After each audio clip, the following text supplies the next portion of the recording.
সারাদিন এত জ্বালাতন করে, যখন ঘুমিয়ে থাকে মনে হয় বাবারে কত শান্ত, আমি ওর উপর কত অত্যাচার করি সারাদিন। আমি অত্যাচার করি, কিন্তু সারাদিন যে বাচ্চাটা কি পরিমাণে জ্বালাতন করে সেটা একমাত্র একটা মাই জানে। হ্যালো এভরিওয়ান, আমি রাখি চলে এসেছি আর একটা ভিডিও নিয়ে।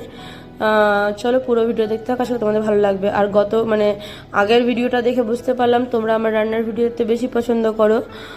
রাত্রেবেলা মেঘলা ওয়েদার, একদম বৃষ্টির দিন, পুরো দিনই বৃষ্টি হচ্ছে। রাত্রেবেলা চিকেন, আমাদের তো রাত্রেবেলায় চিকেন বেশি হয়, মানে শান্তি হবে খাবারটা আমরা রাত্রেবেলায় খাই সবাই একসাথে। আর বাকি দিনের বেলা তো তাড়াহুড়ো করে কোনো মতনে এভাবে খাই আর কি। চিকেন রান্না করবো, চিকেনটাকে একটু ভালো মতন ভিনেগার দিয়ে ধুয়ে নিয়েছিলাম, তারপর থেকে সব কিছু জোগাড় টোগাড় করে আটা টাটা মেখে নিয়ে তারপর রান্না জোগাড় করে রান্না করতে আমাকে বেশি ভালো লাগে আর কি।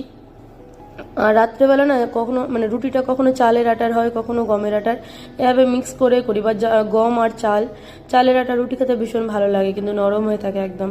এদিকে পুচু করছে ডান্স, সরষের তেল বেশ ঝাল ঝাল করে, একদম সর্দি জ্বর তো, যেটা গলার আওয়াজ শুনে বুঝতে পারবে, তো ঝাল ঝাল করে চিকেন খেতে ইচ্ছা করছিল।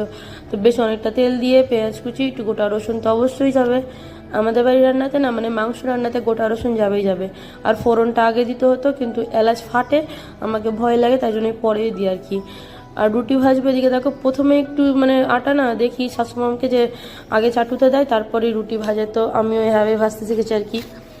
আর আমি রুটিটা না ময়দা দিয়ে বেলি, আটা দিয়ে বেলে না খুব বেশি কিচকিচ টাইপের হয়ে থাকে রুটিটা। যাই হোক, এদিকে দেখো চালের আটার রুটি আর বললামই তো চিকেন একদম লাল লাল করে পেঁয়াজটাকে ভেজে নিয়েছি, তারপর টমেটো কুচি, একটা ছোট সাইজের টমেটো আর কি। পরিমাণটা তো বলা যাবে না কার কতটা কি লাগবে আর কি। তো এদিকে একটা টমেটো, আর আমাকে রান্নাতে টমেটো দিতে ভীষণ ভালো লাগে। এদিকে আদা রসুন, একটা পেঁয়াজ, শুকনো লঙ্কা সব বেটে নিয়েছি, জিরে ধনে সেটাকেও দিয়ে দিলাম, গুঁড়ো মশলা, নুন হলুদ আর কি।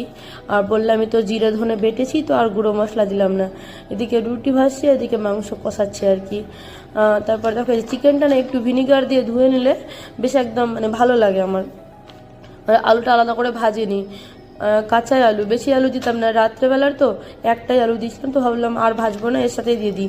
ঢেকে ঢেকে বেশ অনেকক্ষণ ধরে কষাচ্ছিলাম, এইভাবেই রান্নাটা করি, ঢেকে ঢেকে ভালো লাগে, কিন্তু খুব বেশি জল টল দেবো না, চিকেনে অত জল ভালো লাগে না।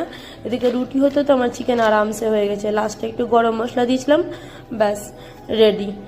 এদিকে যে রুটি আর চিকেন কষা, রাত্রেবেলা এর থেকে ভালো মেনু হতে পারে না, আমাদের সবার ভীষণ পছন্দের। কিন্তু ভিডিওটা কেমন লাগলো অবশ্যই জানিও, ভালো লাগলে একটু লাইক করে দিও, পেজটা ফলো করে সবাই পাশে থেকো, ভালো থেকো, দেখা হবে পরবর্তী একটা মিনি ব্লগের সাথে। টাটা টাটা বলো।